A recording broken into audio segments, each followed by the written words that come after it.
बिस्मिल्लाहिर्रहमानिर्रहीम। सामाईन ग्रामी, आज हम इस्लाम के एक ऐसे नए फ़िरक़े के बारे में जानेंगे जिन्होंने इस्लाम के नाम पर अपने लिए एक नया दीन, एक नया इमाम, एक नया खाने काबा बना लिया। और हद तो यह है कि अपने इस दीन को ये लोग इस्लाम का नाम देते हैं। हदीस में है कि मुसलमान 73 फ़िरक़ों में बटेंगे। इस फ़िरक़े का नाम है ज़िक्री फ़िरक़ा।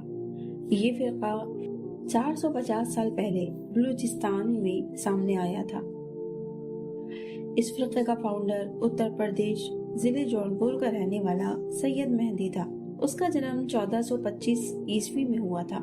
इस आदमी के अंदर बहुत ज़बरदस्त सलाहियतें और खूबियाँ मौजूद। इन्हीं के बिना पर एक ऐसा भी वक्त आया कि उसने लोगों से ये कह दिया कि वो इमाम मेहदी है। वही इमाम मेहदी जिनका इंतजार पूरी दुनिया बल्कि पूरी उम्मत मुस्लिमा को है। वो अपने इस ऐलान के बाद बलूचिस्तान चला गया। ये वो वक्त था जब लोग बहुत कम पढ़े लिखे होते थे और जुल्म की चक्की में पिसते हुए एक मसीहा का इंतजार कर रहे थे जो उन्हें निजात दिला सके। इसीलिए वहाँ के कम पढ़े लिखे लोगों ने इस्लाम को पूरी तरह जाने बिना उसे इमाम मेहदी मान लिया और उसके नजरिए और थ्योरी की बुनियाद पर एक नया फ़िरक़ा बना लिया जो ज़िक्री फ़िरक़ा कहलाया। इस फ़िरक़े के लोग सैयद मेहदी की मौत के बाद बलूचिस्तान के ही एक खास इलाके मकरान, लसबेला और तुर्बत में आबाद हो गए।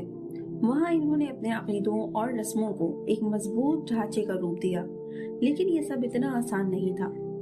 इनके खिलाफ कई मर्तबा आवाज़ें खड़ी हुई और कई झड़पें भी हुई, लेकिन इन लोगों ने अपने अक़ीदों को छुपाने का तरीक़ा ढूंढ लिया था। ये लोग अपनी मुक़द्दस किताबों को उन लोगों से छुपा के रखते हैं जो ज़िक्री नहीं है। इनका ये मानना है कि इनका फ़िरक़ा इस्लाम का एक हिस्सा है, लेकिन अगर देखा जाए तो इनकी आमाल, इबादत और अक़ीदे कुछ ऐसी ही कहानी बयां करते हैं। इनका कलमा भी आम मुसलमानों के कलमे से अलग है। ये अपने कलमे में सैयद मेहदी का नाम भी लेते हैं। इसके अलावा ये फ़िरक़ा नमाज, रोज़ा, हज और ज़कात के तरीक़ों को भी अपने लिए बदल चुका है। ये अपनी नमाज को ज़िक्र कहते हैं, इसीलिए इस फ़िरक़े का नाम ज़िक्री फ़िरक़ा पड़ा। इनके यहाँ 5 वक्त नमाज नहीं है। वो एक खास वक्त में खास जिक्र खाने में इकट्ठा होते हैं। इन जगहों पर वो लोग नहीं आ जा सकते जो इनके फ़िरक़े के नहीं हैं। यहाँ किए जाने वाले अमाल दूसरे मुसलमानों से छिपा कर किए जाते हैं। इनकी इबादतों का एक हिस्सा चौगान कहलाता है। इसमें ज़िक्री फ़िरक़े के लोग एक सर्कल बनाकर खड़े हो जाते हैं, यानी आप इस तरह कह सकते हैं कि ये इनकी इबादत का नाम है।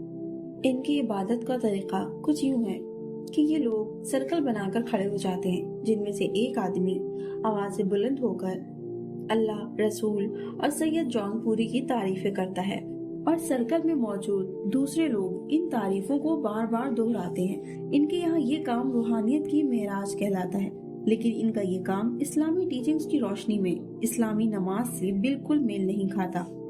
और जहाँ तक रोजे की बात है तो ये लोग रमजान के रोजों के बजाय जिलहिज के महीने में पहले 10 दिन रोजा रखते हैं, जो बहुत अजीब बात है। यकीनन ये इस्लाम के खिलाफ है। ज़कात का तरीका भी इनके यहाँ सबसे अलग है। ये आम मुसलमानों की तरह ज़कात नहीं निकालते, बल्कि अपनी आमदनी का एक खास हिस्सा हर साल ज़कात के नाम पर अपने सबसे बड़े आलिम को दे देते हैं, जिसे वो अपने गुनाहों की बख्शिश का जरिया समझते हैं। और हज का तरीका भी इनके यहाँ सबसे अलग है। ये हज के लिए मक्का नहीं जाते, बल्कि ये सैयद जौनपुरी के बताए हुए तरीके पर अमल करते हैं, यानी बलूचिस्तान की ही एक पहाड़ जो तुर्बत में पाया जाता है, कोहे मुराद के पहाड़ पर जाकर इबादत करते हैं। जिस तरह हमारे यहाँ कोहे जूदी को मुकद्दस पहाड़ कहा जाता है, उसी तरह इनके यहाँ कोहे मुराद पहाड़ को मुकद्दस कहा जाता है।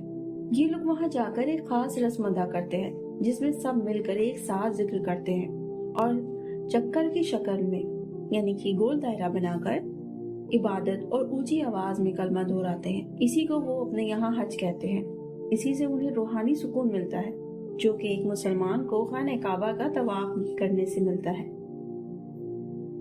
ज़िक्री लोगों ने कोहे मुराद के पास एक इमारत बनाई है, जिसे वो काबे की निशानी समझते हैं, इसीलिए ये उसका तवाफ भी करते हैं।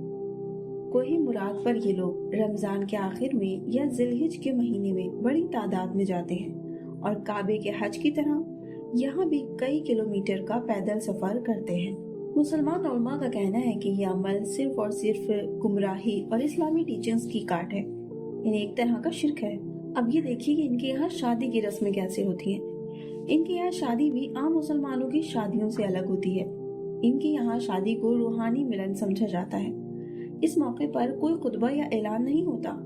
शादी के मौके पर लड़का लड़की के खानदान के लोग और खास खास दोस्त इकट्ठा होते हैं। इसके बाद मुकद्दस जिक्र होता है, जिसके बाद दूल्हा और दुल्हन खुद एक वादा करते हैं जिसे वो अपने रिश्ते की बुनियाद समझते हैं। इस प्रोग्राम में जिक्र और दुआओं का सिलसिला कई घंटों तक जारी रहता है। ये लोग किसी कानूनी और रस्मी निकाह पर जोर नहीं देते, बल्कि इसे एक रूहानी बंधन की तरह समझते हैं। इनके यहाँ दावत सिर्फ एक दावत नहीं होती, बल्कि ये एक स्पिरिचुअल ड्यूटी के तौर पर देखते हैं। शादी की दावत पे एक खास तरीके से पक्का हुआ गोश्त ही, जिसे ये लोग लंदूरी गोश्त कहते हैं, वही सर्व किया जाता है। ये गोश्त जिक्री फिरके के बुजुर्गों की दुआओं के बाद पकाया जाता है और शादी में आए हुए मेहमानों में बांटा जाता है। ये गोश्त इनके हिसाब से बरकत और खुशहाली की निशानी होता है।